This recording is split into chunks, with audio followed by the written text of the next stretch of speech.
1384 یادێک لە ڕووداوی مێژووی مانگرتنی گشتی شازدەی گەلاوێژ بەرەو پیری ساڵهاتی شۆڕشی ژینا. ئەمڕۆ دووشەممە 16 مانگی گەلاوێژ ساڵهاتی ڕۆژێکی مێژوویی لە بزوتنەوەی شۆڕشگێڕانەی خەڵکی کوردستانە. ڕۆژێک کە خەڵکی کوردستان لە ناڕەزایەتی بە جەنایەتەکانی کۆماری ئیسلامی یەکپارچە و یەکگرتووانە لەسەر بانگەوازی کۆمەڵە دەستیاندایە مانگرتنێکی گشتی. هێزنواندنێکی شکۆدار کە بە هەمووانی نیشاندا سەرەڕای دامرکانی خەباتی چەکداری بزوتنەوەی شۆڕشگێڕانەی خەڵکی کوردستان زیندوویە و لە پێناو مافەڕەواکانی خۆیدا لە خۆڕاگری و خەبات بەردەوامە. بەڵام ئەم ڕۆژە مێژوویە لەسەر چه بەستێنێک شکڵی گرت و چۆن ئامادەکاری بۆ کرا؟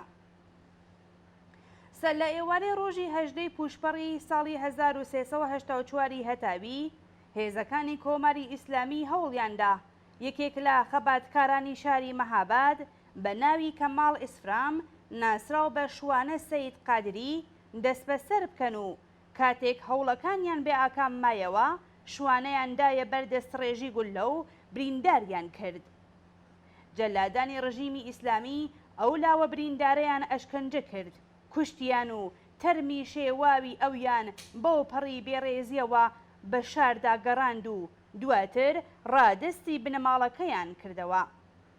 مەبەستی ڕژیم لەم کردەوەیە چاوترسێنکردنی خەڵک بوو، بەڵام ئاکامەکەی بە پێچەوانەی ویستی ڕژیم هەڵگەڕایەوە. دانیشتوانی شاری مەهاباد کاتێک ئاگاداری ئەم جەنایەتەی هێزەکانی ڕژیم بوون بە کۆمەڵ چوونە بەردەم ماڵی ئەم لاوە خەباتکارە و هاوخەمیان لەگەڵ بنەماڵەکەی ڕاگەیاند و نەفرەت و بێزاری خۆیان لە ڕژیمی ئیسلامی دەربڕی. ڕۆژەکانی 19 و 20 مانگی پوشپەڕ خەڵکی تێکۆشەری شاری مەهاباد و بەتایبەت لاوان لە شەقامەکانی ئەو شارە دەستیاندای خۆپشاندان و بەدانی دروشم لە دژی هێزە سەرکوتگەرەکان نیشانیاندا کە هیچ جەنایەتێکی ڕژیم پێوەڵام نامێنێتەوە. ڕۆژی 21 مانگی پوشپەڕ خۆپشاندانەکان لە ئاستێکی بەرینتردا بەڕێوە چوو و هێرشی هێزەکانی ڕژیم لەگەڵ خۆڕاگری خەباتکارانی ئەو شارە بەرەو ڕوو بوو. هێزەکانی ڕژیم تەیار بە هەموو ئامرازێکی سەرکوت لە زەوی و ئاسمانەوە هێرشیان کردە سەر خەڵکی تێکۆشەری شاری مەهاباد. لە ئاکامی ئەم تێکەڵچوونە لە نێوان هێزەکانی ڕژیم و خەڵکی خەباتکار و لاوانی مەهاباد 50 کەس لە خۆپشاندەران دەستگیر کران.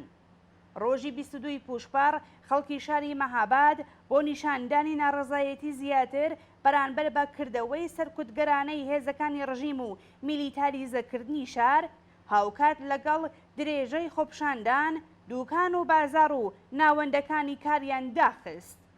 دوا بە دوای خۆپشاندان و بەرەو ڕووبوونەوەی بوێرانە و ناڕەزایەتی جەماوەری لە مەهاباد خۆپشاندان و ناڕەزایەتی لە دژی کۆماری ئیسلامی باقی شارەکانی کوردستانیشی گرتەوە.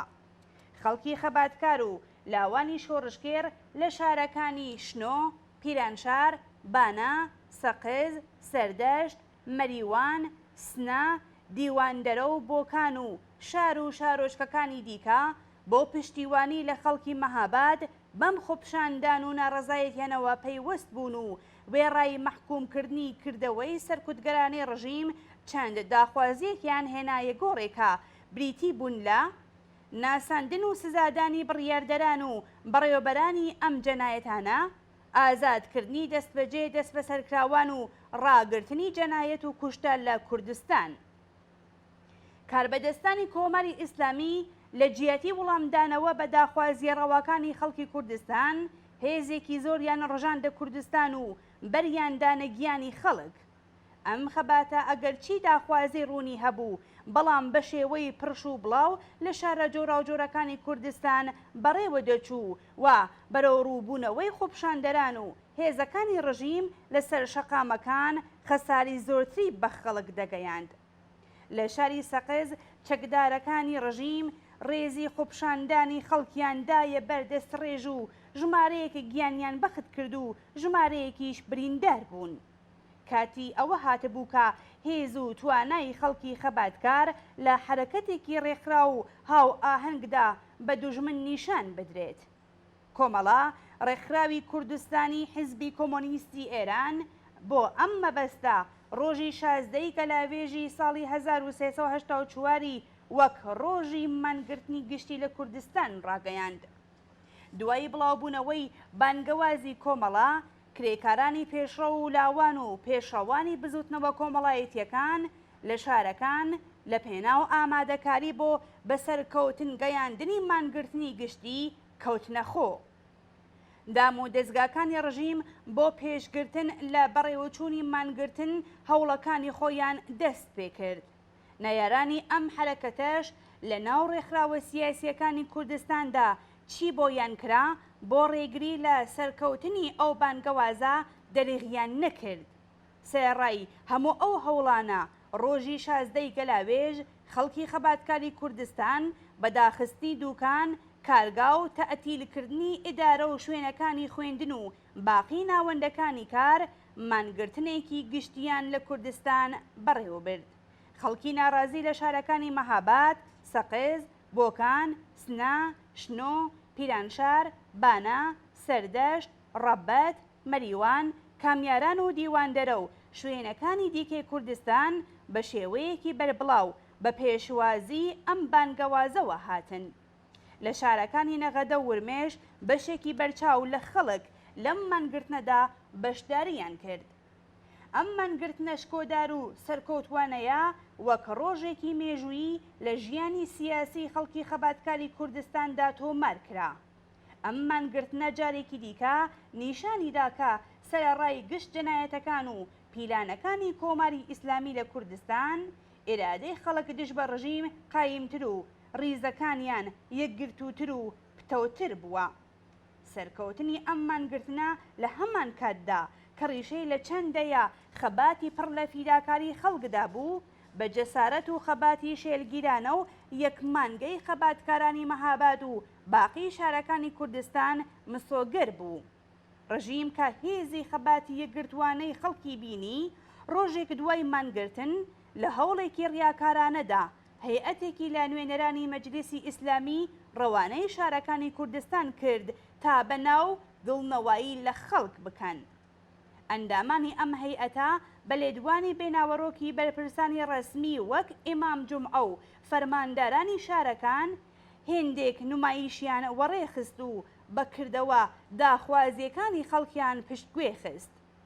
بەڵام دەرسەکانی مانگرتنی گشتی چووە سەر ئەزموونەکانی هێزی لە بن نەهاتووی کۆمەڵانی خەڵک و بزوتنەوەی شۆڕشگەڕانەی کوردستانی هەنگاوێکی گەورە بەرەو پێش برد. بە کەڵک وەرگرتن لەم ئەزمونە بەنرخ و دەوڵەمەندە بوو کە جارێکی دیکە خەڵکی کوردستان بۆ دەربڕینی بێزاری و نەفرەتی خۆیان لە ئێعدامی فەرزادی کەمانگەر و هاوڕیانی مانگرتنێکی شکۆداری دیکەیان لە ڕۆژی 23 گوڵانی ساڵی 1389 بەڕێوەبرد. ئەم سونەتە بەنرخ و خەباتکارانەیە ڕۆژی 21 خەرمانانی ساڵی 1397 لە مانگرتنێکی گشتی لێبڕاوانە بەهێز و یەکپارچەدا دیسان دووپات بووەوە. لەم ڕۆژەدا خەڵکی سەرتاسەری ناوچە کوردنشینەکانی ڕۆژئاوای ئێران لە ناڕەزایەتی بە ئێعدامی جەنایەتکارانەی ڕامین حسێن پەناهی، زانیار و لوقمان مرادی و موشەکبارانی مەقەڕی ناوەندی حیزبی دموکراتی کوردستان کە تێدا ژمارەیەک لە کادری ڕێبەری و ئەندام و پێشمەرگەکانی ئەم حیزبە گیانیان بەخت کرد لەسەر بانگەوازی کۆمەڵە و حیزبە سیاسیە چالاکەکان لە کوردستان مانگرتنێکی گشتی شکۆداری دیکەیان بەڕێوەبرد. ئەزموونی مانگرتنی سیاسی گشتی لە جەریانی شۆڕشی ژینە لە یەک ساڵی ڕابردوودا چەندین جار دووپات بووەوە. ئەو شێوەی لە ناڕەزایەتی دەبڕین و خەباتی جەماوەری بوو بە نەریتێکی جێکەوتوو لەو شۆڕشەدا.